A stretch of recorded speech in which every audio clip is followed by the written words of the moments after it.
Bluestar stood and began to pad toward Mother Mouse. Tiger Claw walked beside her, matching her strides, step for step. "Come on, Ravenpaw," called Greypaw. Ravenpaw was still sitting on the rock, staring up at the rocks. At Greypaw's mew he stood and began to follow slowly. Firepaw realized his friend had hardly said a word the whole journey. Was he just worried about ShadowClan, or is there something else troubling him? Firepaw wondered.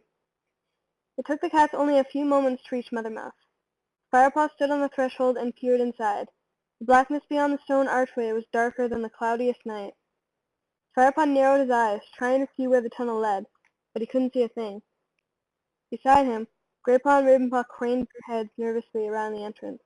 Even Tiger Claw seemed unsettled by the black hole ahead of him. "How will we find our way in such darkness?" he asked. "I will know the way," answered Bluestar. "Just follow my scent. Ravenpaw and Greypaw, you will remain on guard outside. Firepaw, you will accompany me and Tiger Claw to the Moonstone."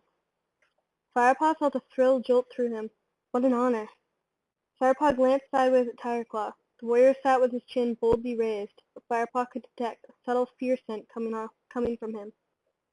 It grew stronger as Bluestar stepped forward into the blackness. Tiger Claw shook his mighty head and padded after Bluestar. With a brief nod to the other apprentices, Firepaw followed.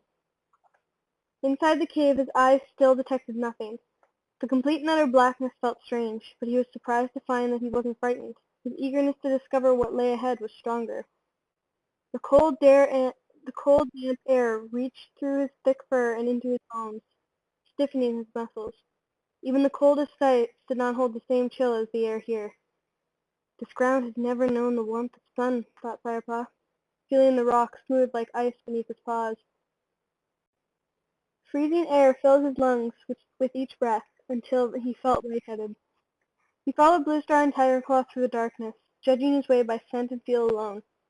They were walking along a tunnel that sloped down and down, winding first one way and then the other. Firepaw's whiskers brushed the sides of the cave, telling him where to walk and where to turn. His nose told him that Bluestar and Tiger Claw were only a tail length ahead of him. On and on they went. How far have we come? Firepaw wondered. Then he felt a tingle in his whiskers. The air in his nostrils seemed fresher than before. He sniffed again, relieved to smell the familiar world above. He could smell peat and prey and the scent of heather. There must be a hole somewhere in the roof of the tunnel. "Where are we?" he mewed into the darkness. "We have entered the cavern of Moonstone," came Bluestar's soft reply. "Wait here. It will be moon high soon." Firepaw folded his hind legs under him on the chilly stone floor and waited. He could hear the steady breathing of Bluestar and the more rapid fear-scented panting of Tiger Claw. Suddenly, in a flash more blinding than the setting sun, the cave was lit up. Firepaw's eyes were wide open after the blackness of the tunnel. He closed them quickly against the cold white light. Then slowly he opened them into tiny slits and peered ahead. He saw a gleaming rock which glittered as if it were made of countless dewdrops. The Moonstone. Firepaw looked around. In the cold light reflected from the stone, he could make out the shadowy edges of a high-roofed cavern. The Moonstone rose up in the middle of the floor, 3 tail lengths high. Bluestar was staring upward, the fur bleached white in the glow of the Moonstone. Even Tiger Claw's dark pelt shone silver. Firepaw followed Bluestar's gaze. High in the roof was an opening that revealed a narrow triangle of night sky.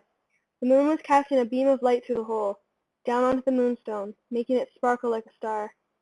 Beside him, Firepaw smelled Tiger Claw's fierce scent growing until it became overpowering. Firepaw felt startled. Could the warrior see something else here? Something dangerous? He saw a flash of movement, felt fur rush past him, and heard the fleeing paw steps of Tiger Claw racing back to the entrance. "Firepaw?" Bluestar's voice was quiet and calm. "I'm still here," he answered nervously. "What had frightened Tiger Claw?" "Bluestar." Firepaw mewed again, but when she didn't answer, his heart was beating fast, making the blood roar in his ears. "It's all right, young warrior. Don't be afraid," Bluestar murmured. Her calm voice settled him a little. "I think Tiger Claw was surprised by the power of the Moonstone. In the world above, Tiger Claw is fearless and mighty warrior, but down here, where the spirits of Star can't speak, the cat needs a different kind of strength. What do you feel, Firepaw?" Firepaw sniffed the air deeply and forced his body to relax. "Only my own curiosity," he admitted. "That is good," Bluestar replied. Firepaw looked back at the Moonstone. His eyes had gotten used to its light, and he was no longer dazzled. Instead, it soothed him. With a twitch of his tail, he remembered his dream. This was the brilliant ball of light he had seen.